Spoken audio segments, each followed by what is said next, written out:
Nice.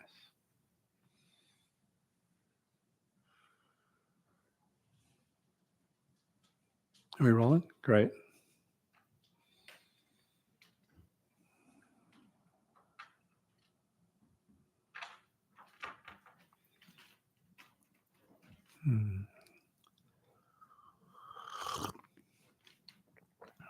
Well, it's great to see you. Let's sit for a bit. So, I guess here's what I'd say. You both look pretty well supported from the waist down. That's good. So, to kind of maybe rock a little right and left, see if you can find your left-right balance point, and notice the way the weight shifts on your knees and sit bones when you do that. So try and find a place where you feel like you're solidly sitting on a tripod. Obviously there's a little bit more weight on your sit bones than on your knees, and the rest of your leg that's pressing on the mat, but it should feel comfortable and balanced, right? It can also help to twist your body left and right and see what happens to the muscles in particularly your psoas muscles in your sort of upper quads, right? To sort of balance that out. That's a way. Sometimes it's possible to get twisted when you're sitting down so that one leg becomes uncomfortable after a while. So sort of try and straighten that out. And notice also what that does to your balance. Sometimes it actually, to twist a little bit, changes your balance point subtly. So explore that. And then finally explore rocking forward and back to find the balance point there.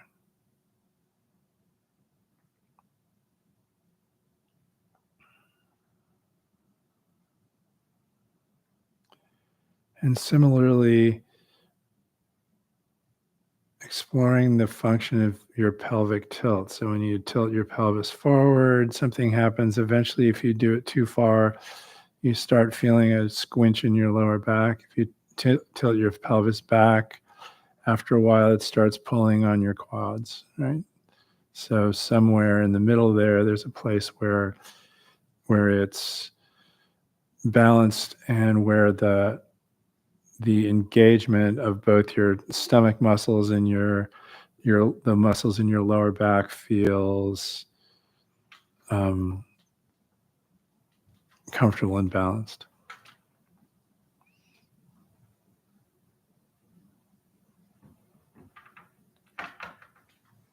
Welcome. Grab anything you like to sit on. Yeah.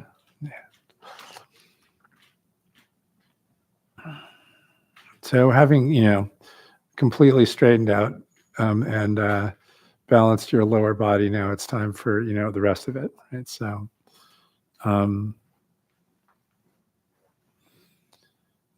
I pretty much always say this, but one thing that's really helpful is, first of all, get a sense of your hara, so the place that's a couple inches below your navel, right in the middle of your body. It's kind of the bottom end of your breathing apparatus, right? And it's a place. It's where, if you do yoga, where one of the most important sort of locks is when you're taking yoga postures. So first of all, maybe bring a little bit of tension to your hara. So that means ever so slight tightening of your lower stomach muscles, and maybe a slight tightening of the muscles in your pelvic floor, right? Just just very gently, but just to, so that it kind of emphasizes your hara, right? And having done that, we can do a couple things. One is you can imagine there's a pillar planted in your hara that's supporting your sternum and causing your sternum to lift ever so slightly. And when you do that, notice that the skin at the back of your neck, the muscles in your shoulders, and the sort of flesh between your shoulder blades starts to relax and starts to literally feel like it's falling down your back. And your head naturally floats forward, your whole shoulders naturally open as well, and settle in a way where they're resting gently on, all the hardware in there that they rest on, basically. Even if, like me, both your shoulders are broken, which are permanently broken, which it still works. It's amazing, actually.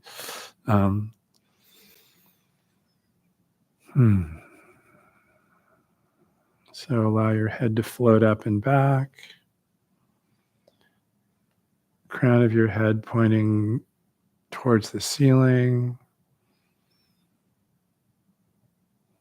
The face falls into a vertical plane with your nose right above your navel. And maybe your ears in line with your shoulders. There's another hinge point there in your chin. So notice what happens when you clamp down on your chin. You get this tension in the muscles around your jaw, and there's this big platform of muscle around here. So you want to have that not feel tight. You want it to feel as though your chin is just lightly resting on that platform of muscle. And similarly, if you move your chin back and forth, you'll notice that there's a kind of a detent right in the middle where your chin is facing forward. And on both sides of that detent, it feels like your chin climbs a little bit, right? So find that spot.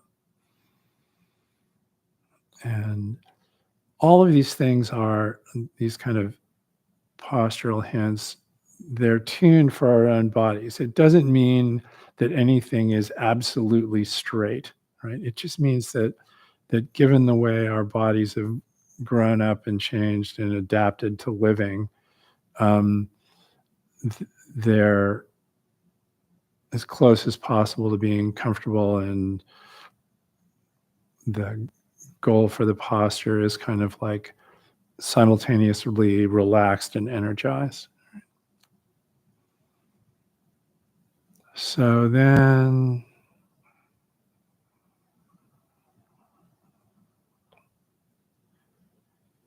make sure your eyes are open and your gaze is soft and downcast and also wide.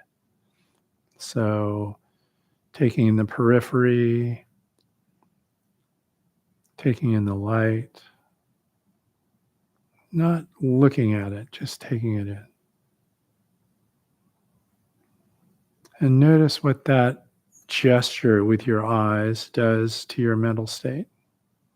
The disposition of the eyes is almost always directly coupled with your mental state in some way, amazingly, right?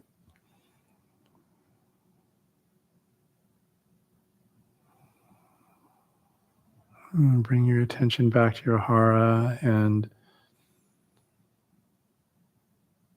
with a slight tension in your hara, which is, again, to say that your lower stomach muscles and the muscles in your pelvic floor, allow the breath to fall completely out of the body. It's as though the breath collapses into the hara.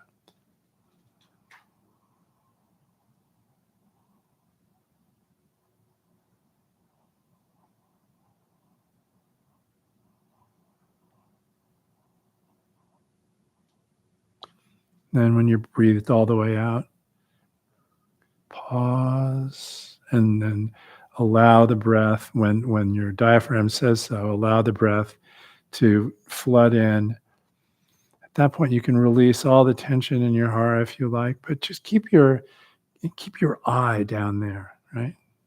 It's like you're observing the breath and really the whole posture from the platform provided by your hara.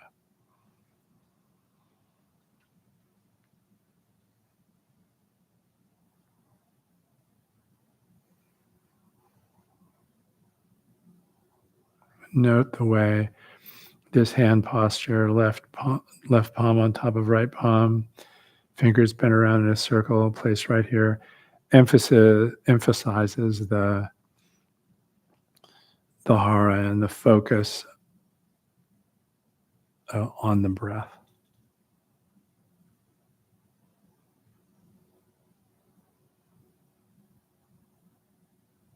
Notice the way the arms make a big circle like an enso, and inscribed in the middle bottom of that enso, there's another one. And all the joints in your arms, hands, and fingers feel airy and full of space.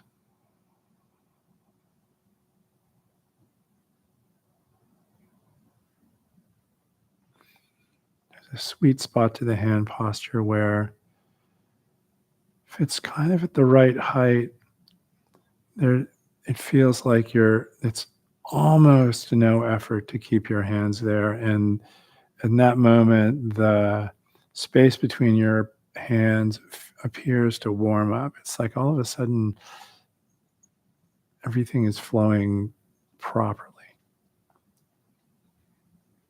So maybe sometime, maybe not now, but anytime you want, hunt around and see if you can find that for yourself. Let's sit.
how this generally works is that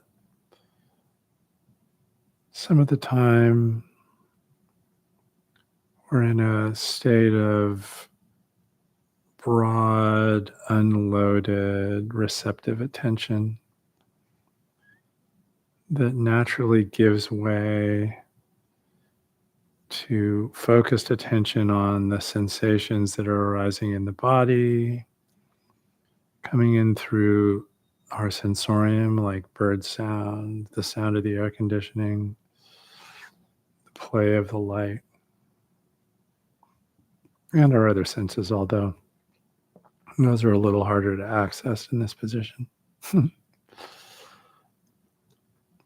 And then sometimes, and in that state, it's also possible to be aware of sort of nascent thoughts, right? As they're being suggested by our mind, why they're being, literally run up the flagpole, right? And then a thought will arise that has enough juice to grab our attention, and then that broad receptive attention is somewhat obscured for a while, right? By thinking, by emoting, by all of the processes that go along with that, by measuring, evaluating, all that stuff that we do, right? And then equally miraculously, in the middle of that,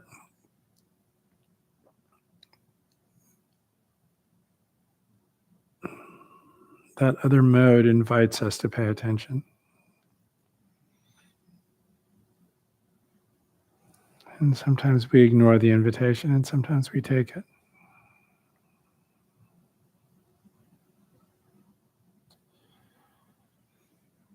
So when you're in that state of attention and are aware of what's going on broadly, including what you are or or were thinking, what I'd like you to attend to is this.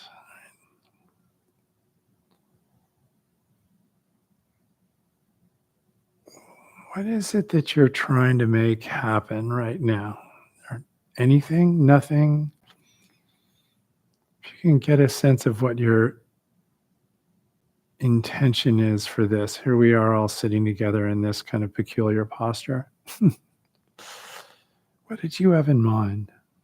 What do we all have in mind for that? So see if you can study that.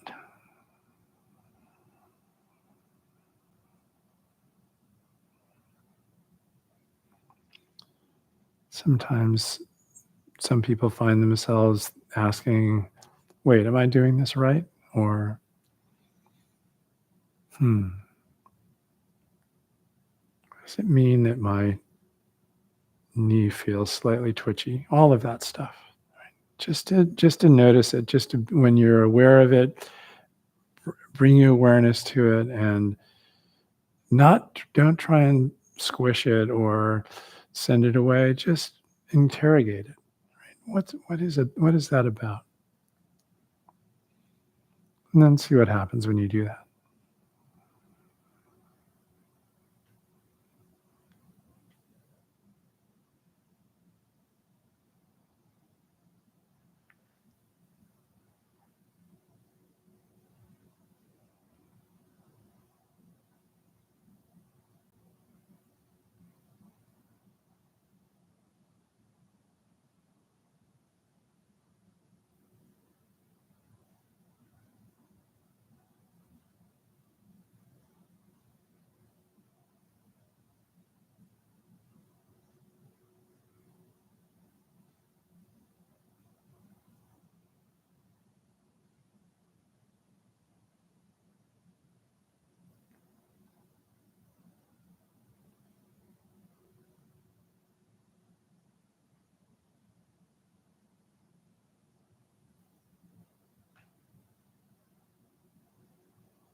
And if you surface for a moment and you discover that perhaps you've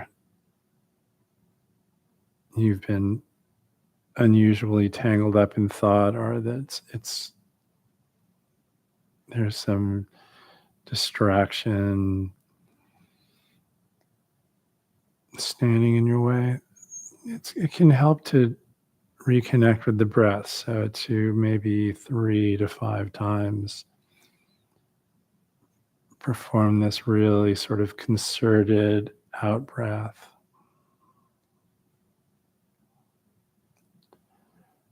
And then observe the activity of the diaphragm when it says to breathe in. Just allow the breath to come in and fill the body, maybe flow up the spine.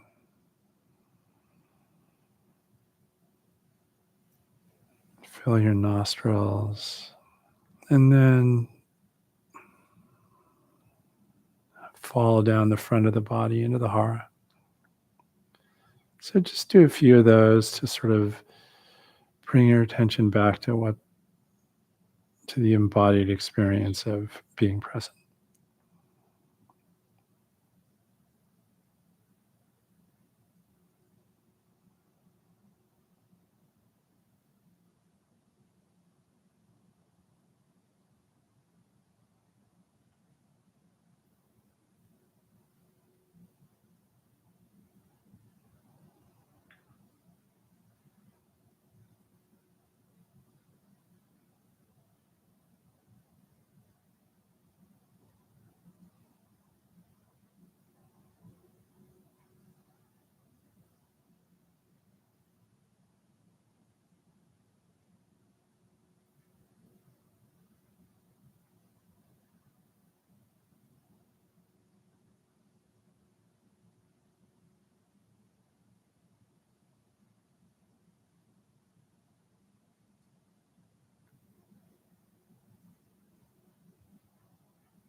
Well, let's stretch out a little bit before we move on here. I would say sit up in whatever position you like, and then let's try looking over your left shoulder. Just keep the rest of your body pretty relaxed. Just twist your neck. Don't push it very hard. Just do this as a way of sort of loosening up the muscles and joints in your neck. To the left.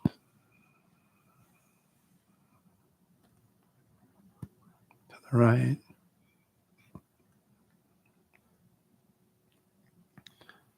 Remember to breathe while doing this.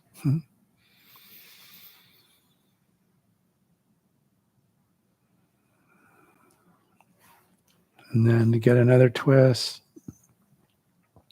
place your right palm on your left knee, sit up straight, fold your left arm around behind your back, then twist to the left, look over your left shoulder. Again, don't force it, just use it as a way of loosening up the muscles that you've been working on while sitting.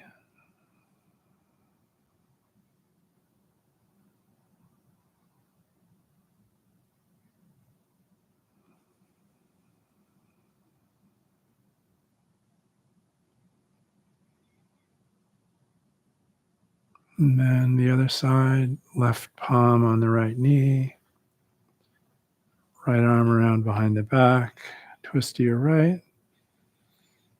Keep your back straight, look over your right shoulder.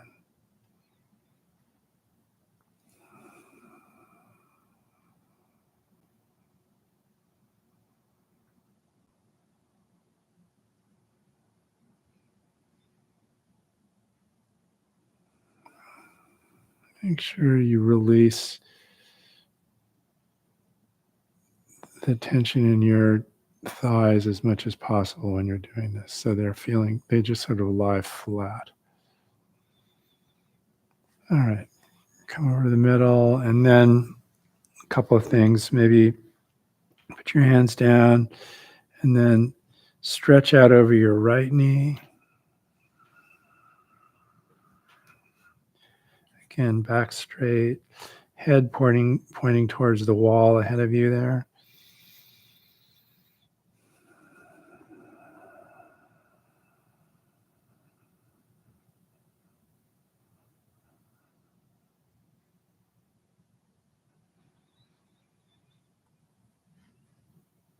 And sit up and do the same thing over your left knee, hands down, stretch out flat.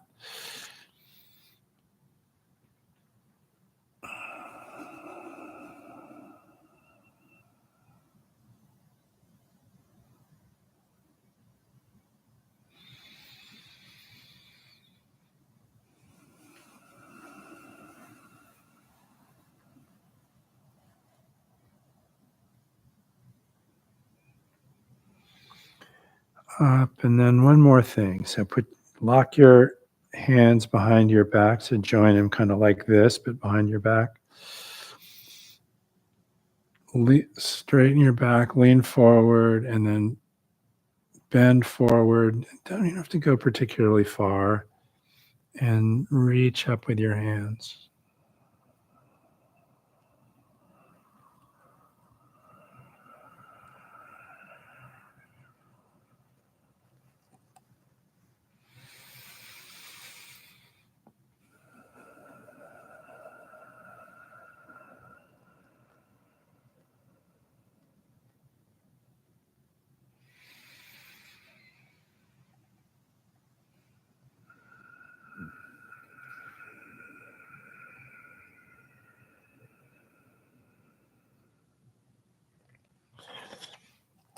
All right.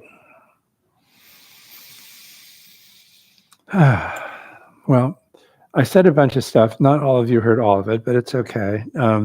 About physical posture and balance, and then some stuff about mental posture, and then we did a bunch of sitting. Any questions about any of that?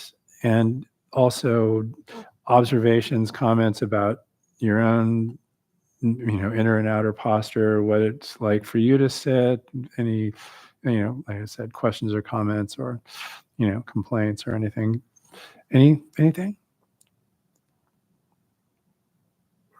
Mudra thing, you rest your hands on your thighs? Well, here's the thing about that. If you're sitting in full lotus, then your mudra is actually pretty firmly supported by your ankles, right? And that's kind of what Dogen says in his instructions. He says you put your right hand on top of your left ankle, you rest your left palm on top of that, and you bend your fingers around in a circle, right? If you're not sitting in full lotus, it's a little bit more complicated. So if you're sitting in half lotus, you can get a little bit of support. Like this is the canonical half lotus with your left foot pressed against your right thigh, right? You get a little bit of support, and it makes sense to do this with so that the fingers of your right hand are resting on your left ankle, right? There's a little bit there, but it's actually, this sits a little lower in half lotus, so it's a little harder to get that support, right?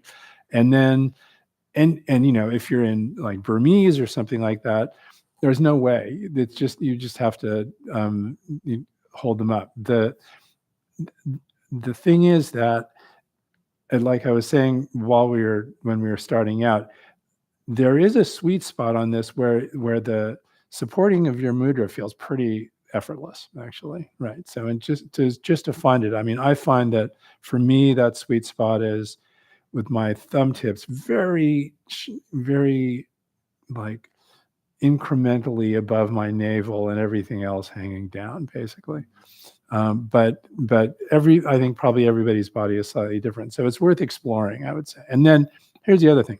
When you're sitting in Seiza, it's really hard to use this mudra.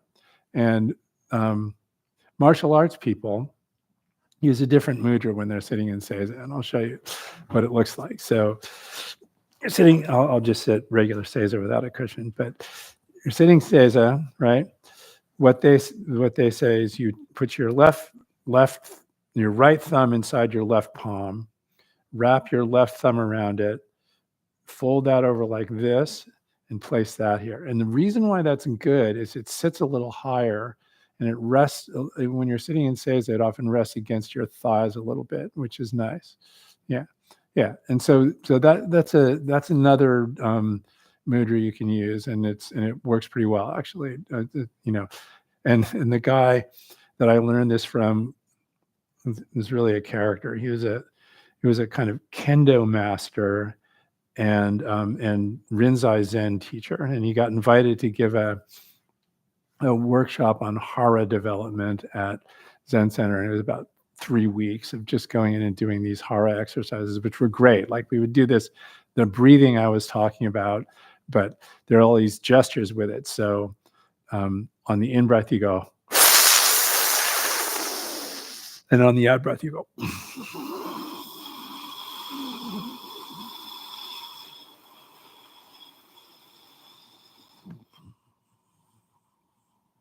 And he says, if you go to any temple in East Asia, there are these guardian figures standing at the gate, and one of them is doing this, and the other one is doing this. They're all just breathing, right? But in any case, he demonstrated this mudra to us. If he said it's good to use if you're sitting Seiza, and because he's a martial arts guy, he said, so imagine the shogunal palace sometime in Kyoto, sometime in the 14th century, right? There'd be all these guys sitting around the halls in Seiza, just like this on the hard floorboards, for hour upon hour, and they'd be sitting like this, but tucked into their hand along with their thumb, there would be a pike or something like that. So just imagine yourself sitting there holding a pike, which is cute, but in any case, it actually works pretty well. So just so you know. And the breathing exercises work great. Like that was a period where I was playing in rock bands really intensively, and also had just jumped back into to trying to make some money by essentially doing programming in a early stage .com back in the 90s, right? And it was completely ruining my shoulders and hands. I was always getting these like weird tingly sensations and all that sort of thing, because I was playing 5 or 6 days a week basically, and playing really hard, and then sitting at a keyboard typing away and all that sort of thing, all terrible, right? And I'd go in and we'd do these exercises for roughly an hour or something like that, and I'd come out and all of the muscles in my hands and arms would feel like all buttery and soft and kind of all that sort of thing. So they work great, the breathing exercises. They really warm up your body in this way that's kind of hard to describe. But anyway, any other questions or comments? Is there a name for that breathing exercise? Well, it's a really good question. I mean, it's the what the martial arts people call it is just hara development, right? But it's exactly the same as a sort of, well, when you're sitting zazen, it's a sort of less extreme version of yogic ujjayi breathing. And this guy made that point too, right? And he said all of this stuff comes from the Yoga Sutta originally, right? The only difference is when you're doing this breathing, normally when you're sitting, you don't want to be locking your throat. I mean, when you're doing ujjayi breathing, when doing yoga, you lock your two lower locks, so your pelvic floor and your hara, and you breathe in. And then on the out breath, you lock your throat.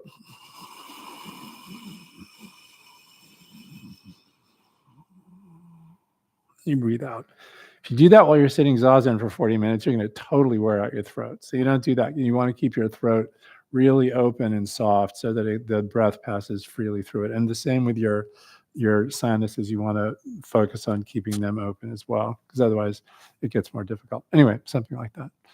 Yeah. But there's probably a word in Japanese for hara development. I just don't know what it is. So, anyway, what time is it? Let me sit it in a different posture. I like sitting plain seiza on my legs a lot, but eventually they go to sleep. So,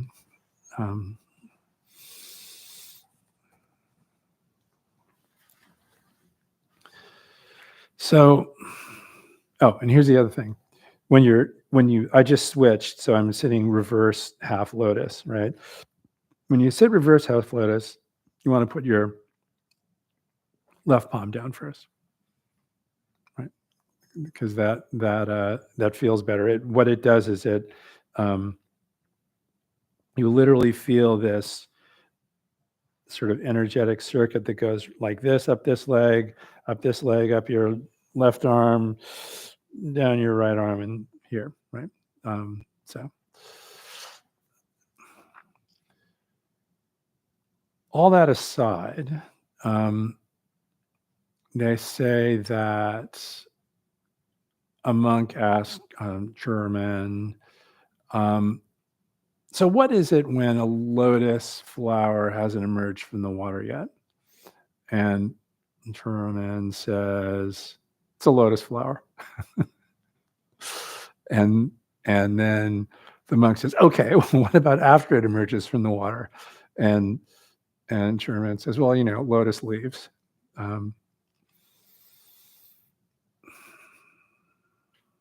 Which on the face of it is pretty incomprehensible, but to unpack it a little bit,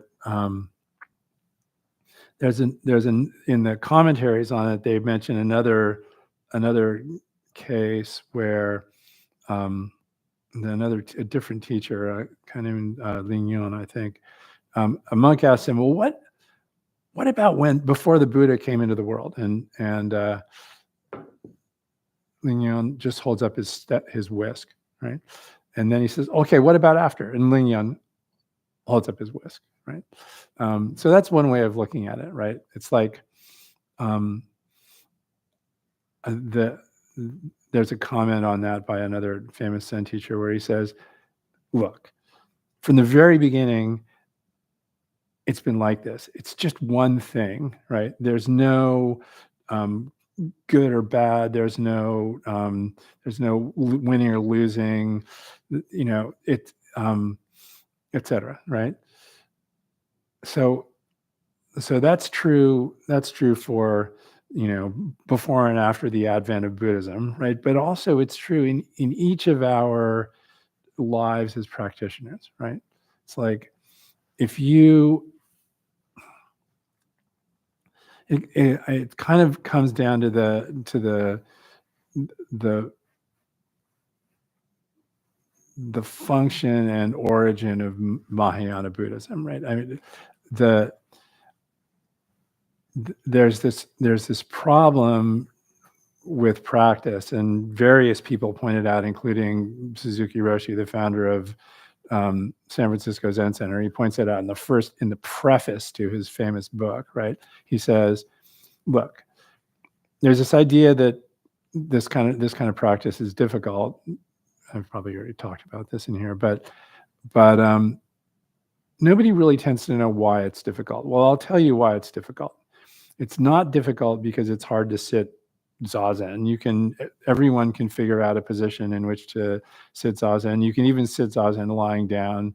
And certainly I've known people that needed to do it standing up, right? Like I sat with a guy at Tassajara, our Zen Center's monastery. And when you enter the monastery first, you do this period called Tangarya, where you literally sit all the livelong day from about 5 a.m.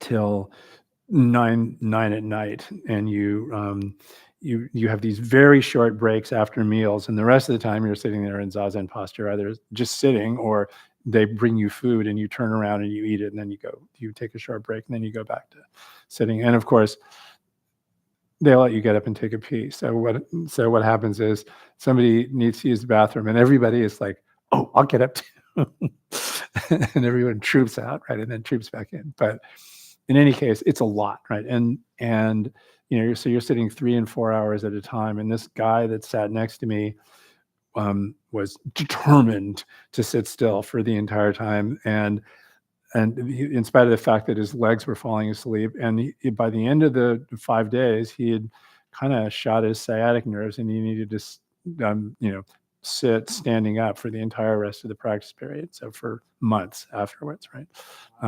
Yeah, I know. Tell me about it, right? Bad idea. Yeah. So, but you can find a way to sit. Right? That's not the problem, right? And he says, and interestingly, it's not even all that difficult to have experiences that people classically call enlightenment, right? Where your focus shifts in some new kind of way of being in the world or seeing the world. All of a sudden flashes into focus, right? Those things happen pretty regularly anyway, and they're made more likely in a life of this kind of practice, right? But he says the problem is this: it's really hard to maintain. He says the purity of your practice in its original sense. But he goes on to explain that a little bit, and he's like, he says, well, so the first time you sit, you might think, wow, this is kind of interesting. Invariably, by the next time you sit, you're probably doing something like I was talking about while we were sitting, where you're going, wait, am I doing this right? And the teacher said it should be like this. Why is it not like that? And this sort of struggle comes up where you're measuring judging, preferring, all the rest of that sort of stuff. So that all of those things that are everyday cognitive faculty literally does all the live long day start getting applied to practice, right? And again, the Suzuki Roshi and all the other people that have talked about this in the entire history of Buddhism have said, fundamentally, we can't help ourselves from doing that, but it's the thing that's difficult about doing this practice, which the intention of which is to be free from all of that, right? That's that measuring, judging, grasping, averting mind is according to Buddhism the source of our suffering and the source of the suffering that we inflict on literally everything in the world, including rocks, trees, and fish, right? But that whole thing gets tangled up with our practice as well. And that, I think what happened was, over time, Buddhists discovered that, and there was this shift in the way of talking about practice, and also in the way of practicing Buddhism in response to that, which was essentially Mahayana Buddhism, right? So,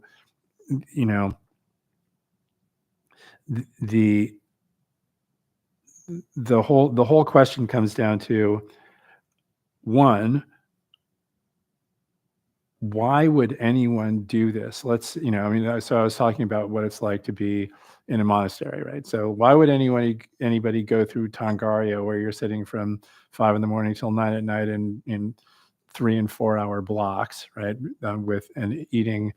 To be fair, when I was sitting Tangarya at Tassajara, the food there is actually quite good, and also there in the group that I was sitting Tangarya with, there were these 2 guys whose girlfriends were already living at Tassajara, and so they signed up to serve all the food, and they would sort of come bursting into the room because they were really happy to see their boyfriends, even though their boyfriends were like, "God, I'm really tired." So they would sort of energetically charge around the room and serve us food, and everybody fell madly in love with them. But so the meal part was pretty good, but pretty much everything else was really difficult, right? And by the end of it, I had this revelation. I was like, no, I know exactly what it feels like to be a bristlecone pine. I feel like I've been sitting here for like 3,500 years, and all of my limbs are dead except maybe a little branch here, and like a piece of root here or something like that, right? So it's difficult. So why would anybody do that if they didn't have some idea that practice was going to improve their lives, right? And furthermore, the literatures of Buddhism are just chock full of aspirational formulae, right? Like, if you read the, for example, the Mumonkan Khan, the one of the major koan, Tang Dynasty koan collections, the first koan is this sort of famous one about a dog, right? And so the monk asks Jiaozhou, he says, "Okay, so does a dog have Buddha nature?" And Jiaozhou goes, "Whoa," which in Chinese, in the Chinese of the day, means not or no, right? And which in Japanese is pronounced mu. So in Japanese, it's the mu koan, right? And he says, if you want to get anywhere with this practice, you have to break through the barrier that's presented by this koan. You have to meditate on what is it that Jiaozhou, this famous Zen master from the Tang Dynasty, was actually communicating, right? And he says, once you break through,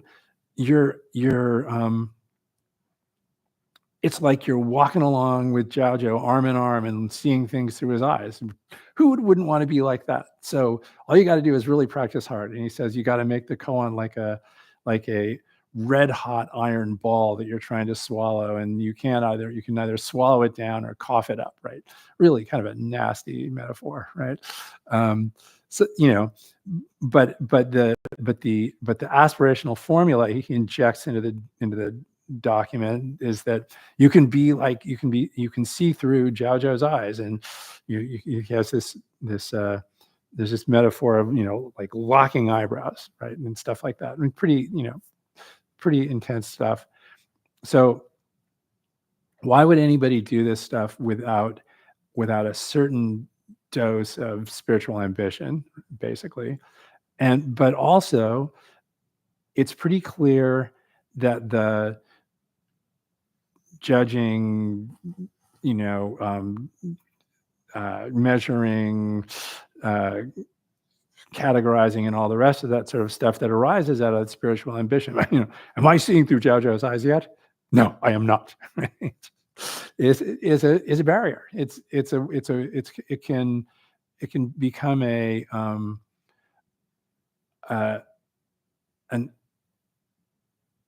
inhibitor of your capacity to just simply be here. And that's what Yunmen was saying in his commentary on that other koan. He said, since the very beginning, it's just been this thing. There's no judging, there's no measuring, there's no birth or non-birth. It's just this straightforward practice of being present with the arising of the world in this body and this body in the world, basically, and the mind in the world and the world in the mind. That's it, right? And so that sounds like a paradox, right? So you have ambition, and at the same time you're supposed to sit without any ideas of gain or loss, right? And sometimes in the context of Mahayana Buddhist literature, it gets framed as a paradox, but it's actually not at all a paradox, right? It's just because sometimes you can be full of spiritual ambition, and sometimes that spiritual ambition can melt away like frost on a lotus leaf, right? We're not, is anyone familiar with the Star Trek V'ger episode? Yeah. And the movie too, right? That's right. Yeah. But there was also an original series episode where V'ger shows up, right? And in the original series episode, Kirk defeats V'ger by tricking them into making a mistake. And then he says, see, you made a mistake. And V'ger goes, oh my God, I made a mistake. I have to destroy myself. And at that point, somebody hits the transporter button and they transport him about a light year out into space, or like a really long way out. And V'ger goes kablooey and just blows up and takes a whole bunch of stuff out with it, but not the Enterprise, right? So if we were all built like that, then this thing would be a paradox, but we're not, because we have a mind that can look at the world through one lens or in one mode at time t, and literally at time t plus 3 be looking at it in an entirely different way. It's just how we're built, right? And so the question is how to encourage that flexibility and capacity, right? And the way to encourage it is exactly to do the kind of self-study that I was talking about. So Dogen, the founder of Japanese Soto Zen, in one of his famous documents says, you just study the self, right? And when you do that,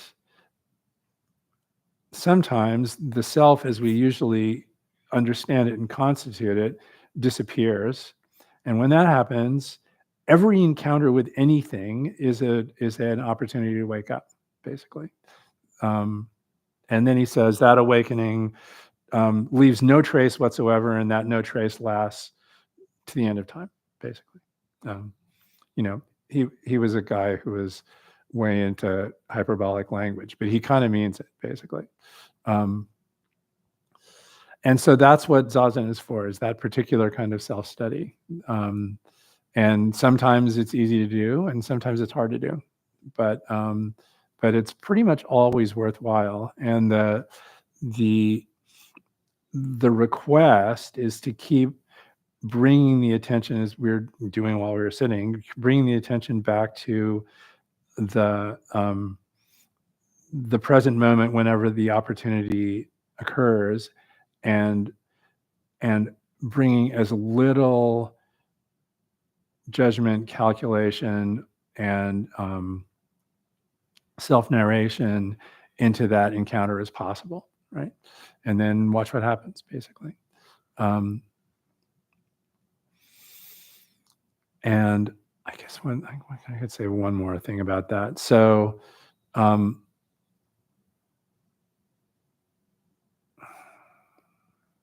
initially, that's not all that easy to do. And the moments where that other mode of being rises clearly into focus are few and far between. But over time, the barrier, the apparent barrier between your sort of mode of everyday cognition and this other mode of sort of relaxed, unloaded attention softens up, and eventually it kind of goes away, right? And it doesn't go away permanently. It just goes away episodically, but it kind of goes away. And what that means is that the attention can move more or less at will, or when asked, between this sort of mode of relaxed, unloaded, receptive attention, and the mode of everyday cognition, right? And really kind of without a problem. There isn't any barrier there. And so that has a couple of useful features and a couple of features that go beyond useful. The useful feature is that over time, your experience triggers the arising of this sort of broader awareness, right? So, and in particular, experience of something difficult or challenging, right? And so at that point, instead of just performing your habitual response to whatever difficulty has arisen, you notice that there are other possibilities, which is great, right? And then it becomes more possible and comfortable to just hold the difficulty, because the underlying baseline of that mode of broad, receptive, unloaded attention is a kind of comfort, right? Or even maybe unconditioned appreciation and gratitude, right? So that acts as a counterweight to the emotions, and especially the difficult emotions that drive our everyday cognition, that are kind of cultural constructs that we pick up as we're, maturing, basically.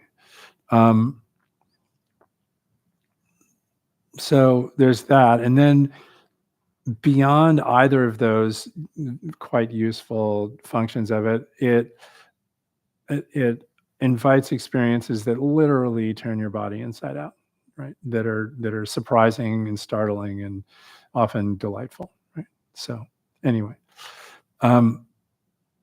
any questions about any of that?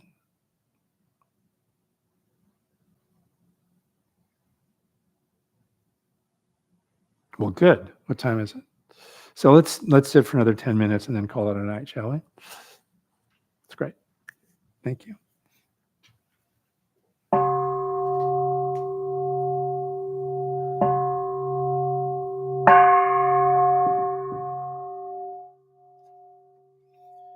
First, I will drink a cup of tea, or a sip of tea.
Thank you so much for coming. It's great to see you.